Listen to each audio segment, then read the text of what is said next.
Hello बच्चों, स्वागत है आपके अपने यूट्यूब चैनल बीजे एजुकेशन में। उत्तराखंड पशुधन प्रसार अधिकारी 2026 के लिए आज हम जेनेटिक्स का पार्ट 6 से देखेंगे। ठीक है, इसके इम्पोर्टेंट एमसीक्यूज देखेंगे। इससे पहले कई बच्चों के कमेंट आ रहे हैं कि परीक्षा पोस्टपोन हो सकती है या नहीं। देखिए, 20 सितंबर को आपका स्केलर का शारीरिक एग्ज़ाम शुरू होना है अकॉर्डिंग टू एग्ज़ाम कैलेंडर।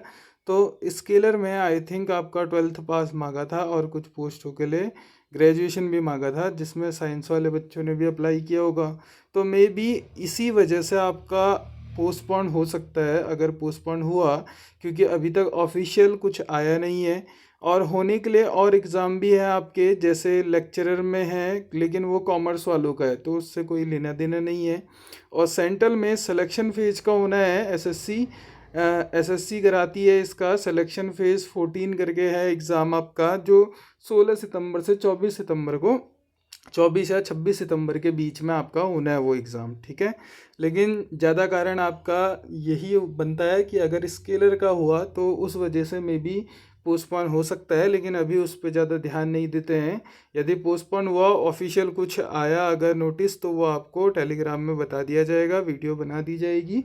ठीक है, अभी फोकस यही करते हैं कि कितने यूनिट्स आप लोगों के रिवीजन करना बचा है और ज़्यादा से ज़्यादा एमसीक्यूज़ करते हैं। ठीक है, अगर नहीं हुआ पोस्टपोन तो फिर 20 सितंबर को तो आपका एग्ज़ाम है ही। ठीक है, पोस्टपोन हो गया तो और ज़्यादा समय मिल गया और अच्छे से आप रिवीजन कर लोगे। उससे पहले यदि आपने मेंबरशिप ज्वाइन नहीं की है तो 299 पर मंथ में मेंबरशिप ज्वाइन कर सकते हैं। यहाँ आपको इम्पोर्टेंट टॉपिक के detail notes, practice set PDF, model paper मिलेंगे। ठीक है, सीटेट का एग्ज़ाम पोस्टपोन हो गया है। क्यों? क्योंकि जो सरकारी टीचर्स थे, ठीक है, उन्होंने सुप्रीम कोर्ट में जो केस लड़ा था कि हमें टीईटी की अनिवार्यता से मुक्ति मिले, वो हार चुके हैं, जिस वजह से अब उन्होंने फॉर्म नहीं भरा होगा सीटेट का, तो इसलिए उनके लिए 10 दिन का पीरियड निकाला है कि उसमें वो अपना फॉर्म भर लें। तो ये सारी प्रोसेस होने में लगभग आप मान के चलें कि 1 महीना तो लग ही जाएगा। तो सितंबर लास्ट या फिर आप अक्टूबर में मान सकते हैं कि सीटेट का एग्ज़ाम होगा। ठीक है, इसके रिगार्डिंग नोटिस डाल दी गई है जो ऑफिशियल साइट में आई थी। तो अब ज़्यादा समय नहीं लेते हैं, शुरू करते हैं जेनेटिक्स के इम्पोर्टेंट क्वेश्चंस को। क्वेश्चन नंबर 167 है, गुणसूत्रों का चित्रात्मक प्रदर्शन कहलाता है। Diagrammatic representation of chromosome is called karyotype, idiogram, cardiogram या क्रोमेटोग्राफ। तो इसका राइट आंसर है ऑप्शन नंबर बी, इडियोग्राम। अब इडियोग्राम और कैरियोटाइप में आपको कन्फ्यूजन हो रहा होगा, तो इसको देखते हैं। एक कोशिका या जीव के सभी गुणसूत्रों का संपूर्ण विवरण कैरियोटाइप कहलाता है, जबकि गुणसूत्रों का आरेखी या चित्रात्मक निरूपण इडियोग्राम कहलाता है। While a karyotype describes the complete characteristics of chromosome, a diagrammatic representation of a karyotype ordered by size and shape is called an ideogram. Question number 167 है, कैरियोटाइप दर्शाता है, कैरियोटाइप रेफर्स टू किसको? केमिकल कंपोजिशन ऑफ क्रोमोसोम्स को, phenotypic appearance of chromosomes को, phenotypic appearance of one chromosomes या genetic map of chromosome. तो इसका right answer है option number B, phenotypic appearance of chromosome को। एक कोशिका या जीव ऑर्गेनिज्म के सभी गुणसूत्रों का संपूर्ण विवरण, जैसे संख्या, प्रकार, विशेषताएं, कैरियोटाइप कहलाता है। Karyotype refers to the phenotypic appearance and structural description, number, type and characteristics of the set of chromosome in a cell और ऑर्गेनिज्म। क्वेश्चन नंबर 169 है आपका, गुणसूत्रों पर जीन के अनुक्रम को निर्धारण करने की प्रक्रिया कहलाती है। The process of determination of the sequence of genes on a chromosome is termed gene localisation, gene sequencing, chromosomal mapping या डीएनए सीक्वेंसिंग। तो इसका राइट आंसर है option number C, chromosomal mapping. गुणसूत्र पर जीन के अनुक्रम सीक्वेंस निर्धारण को गुणसूत्र मानचित्रण, क्रोमोसोमल मैपिंग कहते हैं। The process of determining the linear arrangement and sequence of genes on a chromosome is termed chromosomal mapping. Question number 170 है, डीएनए के एक खंड का जीनोम के साथ एक स्थान से दूसरे स्थान पर संचलन कहलाता है। The movement of a segment of DNA from one site of the genome to another is called mutation, cleavage, reversion, more than one of the above या none of the above। तो इसका राइट आंसर है option number E, none of the above. DNA के एक खंड का genome के साथ एक स्थान से दूसरे स्थान पर संचलन डीएनए ट्रांसपोजिशन कहलाता है तथा ऐसे जीन को ट्रांसपोजोन या जंपिंग जीन कहते हैं। ठीक है, मैक्लिंटन ने जंपिंग जीन की खोज की थी। The movement of a DNA segment from one genomic site to another is called transposition and such genes are called transposons और jumping genes discovered by Barbara McClintock. ठीक है, फिर आपका क्वेश्चन नंबर 171 है, गुणसूत्रों का कैरियोटाइप किस प्रावस्था में तैयार किया जाता है? Chromosomal karyotype is prepare eight which of these phases? Prophase, metaphase, anaphase या टीलोफेज? इसका राइट आंसर है ऑप्शन नंबर बी, मेटाफेज। गुणसूत्रों का कैरियोटाइप मेटाफेज प्रावस्था में तैयार होता है क्योंकि इस अवस्था में गुणसूत्र अत्यधिक संघनित और स्पष्ट रूप से दिखाई देते हैं। Chromosomal karyotypes are prepared during the metaphases because chromosomes reach their maximum condensation and are distinctly visible। Next question है आपका क्वेश्चन नंबर 172, डीएनए फिंगरप्रिंटिंग के दौरान डीएनए सीक्वेंस के प्रमुख भाग में क्या अंतर आता है? What are the differences in the specific region of DNA sequence called during DNA fingerprinting? Non repetitive DNA, repetitive DNA, satellite DNA, more than one of the above या नन ऑफ द अबव? तो इसका right answer है option number B, repetitive DNA. मानव DNA में लगभग 99.9% आधार अनुक्रम समान होता है। शेष 0.1% अंतर व्यक्तियों में अद्वितीय फिनोटिपिक उपस्थिति के लिए जिम्मेदार है। डीएनए फिंगरप्रिंटिंग डीएनए के कुछ क्षेत्रों में भिन्नता का पता लगाने पर आधारित है, जिसे दोहरावदार डीएनए, रिपीटेटिव डीएनए कहा जाता है। DNA fingerprinting relies on identify variation in specific region of DNA known as repetitive DNA where a small sequence is repeated many times। Next question है क्वेश्चन नंबर 173, ओपेरॉन मॉडल की खोज के लिए किसे Nobel पुरस्कार दिया गया था? Nobel prize was given for discovering operon model 2 Beadle and Tatum, Watson and Crick, Jacob and Monod या ब्रिटल एंड डेविडसन? तो इसका राइट आंसर है option number C, Jacob and Monod. Jacob और मोनार्ड द्वारा प्रोकैरियोटिक इकोलाई में operon model वर्ष 1961 में प्रस्तुत किया गया था, इसलिए इन दोनों वैज्ञानिकों को वर्ष 1965 में नोबेल पुरस्कार दिया गया था। इस ओपेरॉन मॉडल के अनुसार ओपेरॉन डीएनए का एक खंड है जो जीन नियंत्रण इकाई के रूप में कार्य करता है। François Jacob and Jacob Monod propose the operon model in prokaryotes E coli in 1961 for which they were awarded the Nobel prize in 1965। I think इसमें पुरानी पीडीएफ से कुछ प्रश्न रिपीट हो गए हैं, लेकिन देखते हैं 2-4 प्रश्न ही आपके रिपीट हैं, उसके बाद फिर आपको नए प्रश्न इसमें दिखेंगे। ठीक है, 174 है, उत्प्रेरक जो कि डीएनए के अणुओं को छोटे छोटे भागों में विभक्त कर सकता है जाना जाता है। The enzyme which can cut molecules of DNA into segments is known as DNA polymerase, DNA ligase, restriction enzyme या डीएनए गायरेज। तो इसका राइट आंसर है option number C, restriction enzyme. ठीक है, तो रिवीजन ही इसको मान सकते हैं, वैसे नए प्रश्न भी हैं लेकिन पहले इनको देख लेते हैं। ठीक है, डीएनए के अणुओं को वांछित स्थानों से कई छोटे छोटे भागों में विभक्त करने के लिए रिस्ट्रिक्टेड एंडोन्यूक्लियस उत्प्रेरक का उपयोग किया जाता है। यह उत्प्रेरक जीवाणुओं से प्राप्त होता है। डीएनए के 2 अणुओं को जोड़ने हेतु लाइगेज एंजाइम का उपयोग किया जाता है। ध्यातव्य है कि उत्प्रेरक, रिस्ट्रिक्टेड एंडोन्यूक्लियस एवं लाइगेज का उपयोग जीन अभियांत्रिकी में व्यापक रूप से किया जाता है। Restriction enzyme endonuclease are used to cleave DNA molecules into specific segments while DNA ligase joins them together। Next question है, जेनेटिक इंजीनियरिंग के दौरान कौन सा एंजाइम जैविक कैंची का कार्य करता है? तो ये भी हमने पढ़ा था, बायोलॉजिकल सीजर किसको कहते थे? रिस्ट्रिक्शन एंडोन्यूक्लियस को। ठीक है, जेनेटिक इंजीनियरिंग के दौरान रिस्ट्रिक्शन एंडोन्यूक्लियस नामक एंजाइम जैविक कैंची बायोलॉजिकल सीजर का कार्य करता है। यह एंजाइम विशिष्ट पहचान अनुक्रमों पर डीएनए को काटता है। Restriction endonuclease function as molecular और biological scissor in genetic engineering by cutting DNA at precise recognition sites. Next question है, डीएनए बाइंडकारी प्रोटीन जो जीवाणु जीन के प्रतिलेखन को आरंभ करता है कहलाता है? The DNA binding protein that initiate the transcription of bacterial gene is operator, promoter, refresher, more than one of the above या नन ऑफ द अबव। तो ये आपने पढ़ा है, बताइए क्या होगा। तो ये होता है आपका उपयुक्त में से कोई नहीं, ऑप्शन नंबर ई। आरएनए पॉलीमरेज मुख्य एंजाइम है जो प्रमोटर से जुड़ता है। डीएनए बाइंडकारी प्रोटीन जो जीवाणु जीन के प्रतिलेखन ट्रांसक्रिप्शन को आरंभ करता है। एक एंजाइम आरएनए पॉलीमरेज है। यह एंजाइम डीएनए के प्रमोटर साइट से जुड़ता है और ट्रांसक्रिप्शन को आरंभ करता है। The protein responsible for initiating transcription is RNA polymerase which binds to the promoter region on DNA. Since RNA polymerase is not listed in option A to C, इसलिए option E is applies। ठीक है। फिर आपका RDNA प्रौद्योगिकी में DNA अणुओं को काटने के लिए निम्नलिखित में से किस एंजाइम का उपयोग किया जाता है। Which of the following enzyme is used to cut DNA molecules in RDNA technology. Ligase, ribonuclease, restriction enzyme, more than one of the above या नन ऑफ द अबव। इसका राइट आंसर है option number C, restriction enzyme.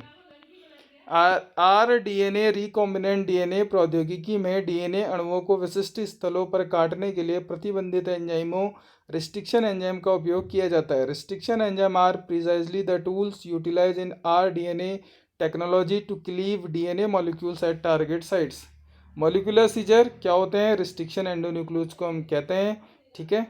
Genetic engineering या RDNA तकनीक में restriction endonuclease enzyme का उपयोग DNA को विशिष्ट स्थानों से काटने के लिए किया जाता है, अतः इन्हें मॉलिक्यूलर सीजर्स कहा जाता है। ये एंजाइम अधिकांशतः बैक्टीरिया से प्राप्त होते हैं तथा प्रत्येक एंजाइम का एक विशिष्ट क्षेत्र होता है जहां से वह डीएनए को काटता है।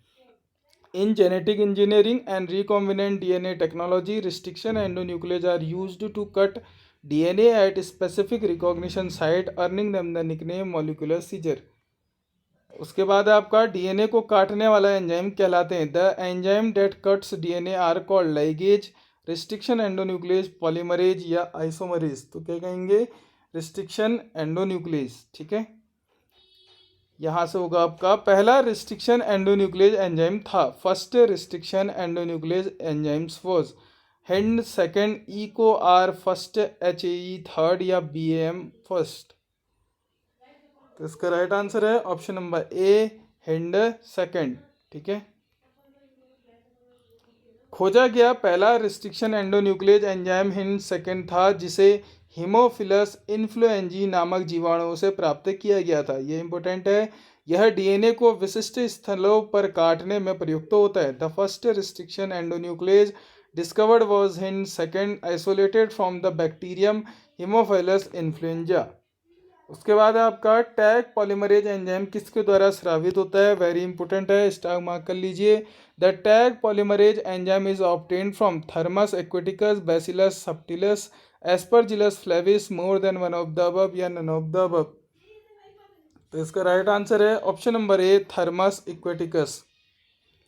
टैग पॉलीमरेज एंजाइम को थर्मस एक्वेटिकस नामक बैक्टीरिया से प्राप्त किया जाता है। यह एंजाइम उच्च तापमान पर भी नष्ट नहीं होता, अतः इसका उपयोग पॉलीमरेज चेन रिएक्शन PCR में डीएनए के बहुगुणन पॉलीमराइजेशन के लिए होता है। Tag polymerase is a thermostable DNA polymerase extracted from the thermophilic bacterium Thermus aquaticus, widely used in PCR applications. Question number 182 है, डीएनए अणु के विशिष्ट स्थलों के फास्फोडाइएस्टर बंधों को तोड़ने हेतु प्रयुक्त किए जाने वाला एंजाइम है। The enzyme used to break phosphodiester bonds of a DNA molecules at specific site is endonuclease, ligase, lyase या रिस्ट्रिक्शन एंडोन्यूक्लियेज। तो इसका राइट आंसर है option number D, restriction endonuclease.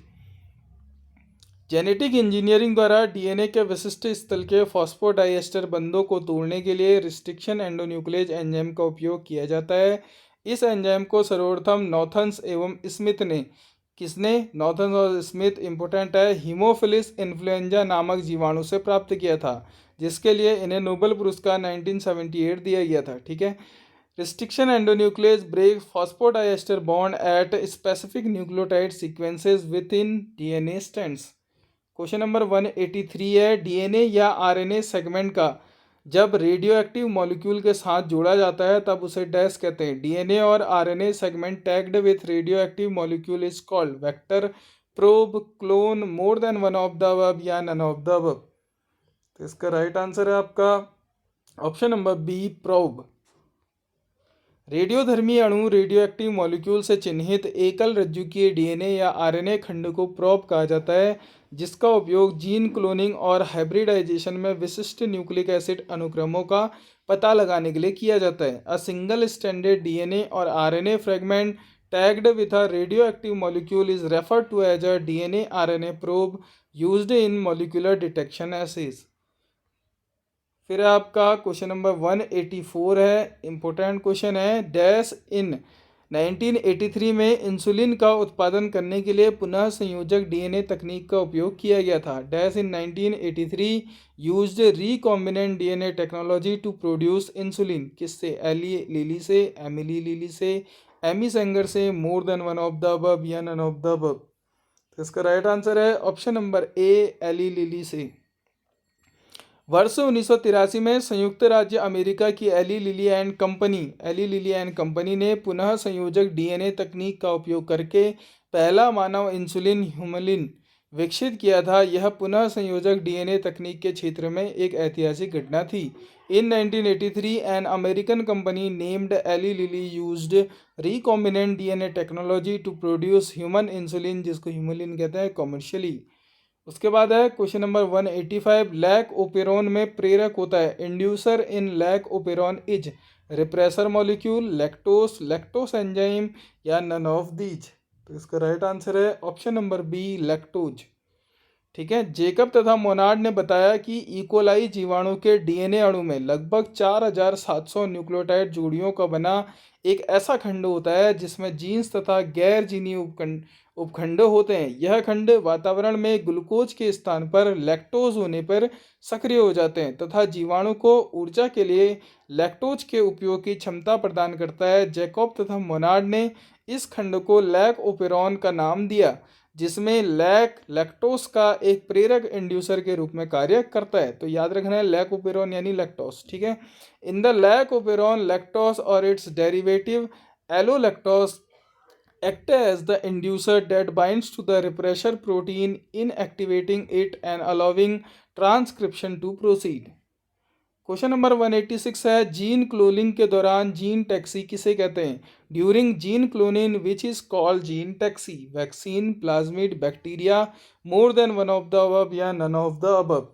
तो इसका राइट आंसर है ऑप्शन नंबर बी, प्लाज्मिड। देखिए, हम आपके लिए इतने बेहतरीन क्वेश्चन लेके आ रहे हैं जो प्रीवियस ईयर में कहीं ना कहीं पूछे गए हैं, तो आपका भी फ़र्ज या थोड़ा कह सकते हैं कि सपोर्ट, क्या आप चैनल को सब्सक्राइब कर दीजिएगा। ठीक है। काफ़ी बच्चे ऐसे हैं जो अभी तक सब्सक्राइब नहीं किया, जिन्होंने जीन क्लोनिंग के दौरान प्लाज्मिड को जीन टैक्सी का या वेक्टर कहा जाता है। प्लाज्मिड एक गोलाकार डीएनए अणु है जो जीवाणु कोशिका के साइटोप्लाज्मिड में उपस्थित रहता है। यह जीवाणु गुणसूत्र से स्वतंत्र रूप से प्रतिकृति बना सकता है। प्लाज्मिड को वेक्टर्स के रूप में वर्णित किया जाता है और अन्य असंबद्ध जीवों तक रुचि के जीन पहुंचाने के लिए आनुवंशिक टैक्सी के रूप में उपयोग किया जाता है। Plasmid are extra chromosomal circular DNA molecules used as vectors, commonly referred to as gene taxis to transport foreign genes into host cells during gene cloning. फिर आपका 187 क्वेश्चन है, पौधों में लिंग गुणसूत्रों की खोज निम्न में सर्वप्रथम किस में हुई? Which of the following the sex chromosome were discovered for the first time in plants? Pistia, Sphaerocarpos, Nephrolepis या पाइनस। तो इसका राइट आंसर है ऑप्शन नंबर बी, स्फेरोकार्पस। लिंग गुणसूत्र वे गुणसूत्र होते हैं जो प्रमुख रूप से लिंग निर्धारण से संबंधित होते हैं। पौधों में सर्वप्रथम स्फेरोकार्पस में ऐसे गुणसूत्रों को खोजा गया था। Sex chromosomes in plants were first discovered by C Allen in the liverwort Sphaerocarpos. फिर आपका क्वेश्चन नंबर 188, लैंगिक असंगति को दूर किया जा सकता है। Sexual incompatibility can be overcome bye ovule culture द्वारा, प्रोटोप्लास्ट फ्यूजन द्वारा, इन विट्रो पॉलिनेशन द्वारा या पोलन कल्चर द्वारा। इसका राइट आंसर है option number C, in vitro pollination द्वारा। वर्तिकाग्र या खुले अंडाशय में पात्र संसेचन, इन विट्रो पॉलिनेशन, लैंगिक असंगति सेक्सुअल इनकम्पैटिबिलिटी को दूर करने में उपयोगी है। In vitro pollination, pollination performed directly on the stigma or exposed ovules in culture is a successful technique used to overcome pre-zygotic sexual incompatibility barriers. Question number 189 है T T G G G जी का पुनरावृत्ति क्रम तथा जी quartet कहाँ पाए जाते हैं? A repeating sequence of T T G G G G and a G quartet is found in, कहाँ पाए जाते हैं फिर ये? प्राइमरी कंस्ट्रक्शन में, सेकेंडरी कंस्ट्रक्शन में, जीनोट्रोमोसोम में या टीलोमियर्स में? तो इसका राइट आंसर है ऑप्शन नंबर डी, टीलोमर्स में। ठीक है, गुणसूत्रों के सिरों पर स्थित टीलोमर्स में विशिष्ट पुनरावृत्ति क्रम जैसे टीटी, जीजी, जीजी और जी क्वाड्रेट संरचनाएं पाई जाती है जो गुणसूत्रों को स्थिरता प्रदान करते हैं। Telomeres, the ends of eukaryotic chromosomes frequently contain repetitive sequence like TT, GG, GG and form specialized secondary structure known as G quadrates। ठीक है, क्वेश्चन नंबर 190 है, इसमें कौन सा सबसे छोटा RNA? Which of the following is smallest RNA? ये भी हमने बताया है। एमआरएनए है, आरआरएनए है, टीआरएनए है या एचएनआरएनए है? तो इसका राइट आंसर है option number C, tRNA. TRNA या एसआरएनए, इसको हम ट्रांसफर या घुलनशील आरएनए सबसे छोटा आरएनए होता है। टीआरएनए प्रोटीन संश्लेषण के समय अमीनो अम्ल के वाहक का कार्य करता है। प्रत्येक टीआरएनए की 4 भुजाएं होती है जो अलग अलग प्रकार से कार्य करती है। इसे एडाप्टर अणु भी कहते हैं। इसकी एक भुजा पर एंटीकोडोन होते हैं तथा इसके विपरीत भुजा पर अमीनो अम्ल जुड़ते हैं जो राइबोसोम पर जाते हैं तथा प्रोटीन का निर्माण करते हैं। Transfer RNA, tRNA also known as soluble RNA, is the smallest of the RNA types consisting typically of 73 to 93 nucleotides functioning as an adapter molecule during protein synthesis। Question number 191 है, वंशागति का गुणसूत्र सिद्धांत किसने प्रतिपादित किया था? Who propose the chromosome theory of inheritance? Watson and Crick, Walter Sutton and Theodor Boveri, T H. Morgan, more than one of the above या none of the above? इसका राइट आंसर है option number B, Walter Sutton and Theodor Boveri. वंशागति का गुणसूत्र सिद्धांत chromosomal theory of inheritance स्वतंत्र रूप से वॉल्टन सटन और थियोडर बोवेरी द्वारा 1902 में प्रतिपादित किया गया था। The chromosome theory of inheritance was independently formulated by Walter Sutton and Theodor Boveri in 1902, linking Mendelian inheritance with chromosomal behaviour.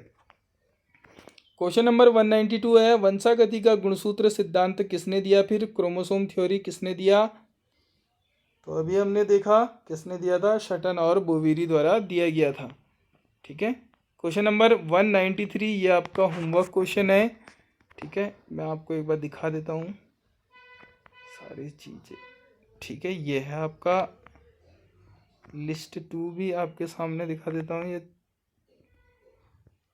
पहले आप इसको देख लीजिए। सूची 1, खोज को सूची 2 वैज्ञानिक से सुमेलित कीजिए और सूचियों के नीचे दिए गए कूट का उपयोग करते हुए सही उत्तर का चयन करना है। ठीक है, पहले हिंदी में देख लेते हैं। सूची 1 दी गई है, आनुवंशिक कूट का भंजन, breaking of the genetic code. फिर बी है आपका कृत्रिम जीन का संश्लेषण, synthesis of an artificial gene. C है डीएनए एवं डीएनए आरएनए, ठीक है, हाइब्रिडाइजेशन इन सीटू। और डी है पारक्रमण की परिघटना, फेनोमेनन ऑफ ट्रांसडक्शन। तो हिंदी इंग्लिश दोनों ही हो गया आपका। ठीक है, इसको सूची 2 से मिलाना है। सूची 2 है आपका Pardue and Gall, Zinder and Lederberg, Nirenberg and Matthaei या खुराना। ठीक है, तो कौन किसके साथ मैच करेगा आपको ये देखना है और ऑप्शन आपके यहाँ पे दिए गए हैं। ठीक है, कौन सा ऑप्शन सही होगा आपको बताना है, ए बी सी डी। ठीक है, तो आप ये सारे चीज़ एक साथ नहीं आ सकते। देखिए इंग्लिश वाले को देख लीजिए आप, इंग्लिश में लिस्ट 1 और लिस्ट 2 दोनों आपको दिख रहे हैं और साथ में ऑप्शन भी आपको दिख रहा है। ठीक है, तो कौन सा ऑप्शन सही है करके आपको कमेंट बॉक्स में बताना है। तो यहाँ पे हमारा जेनेटिक्स का पार्ट 6 से कंप्लीट होता है। कुछ क्वेश्चन रिपीटेड थे, ठीक है, वो ध्यान नहीं रहा जब ये PDF बनाई गई तब।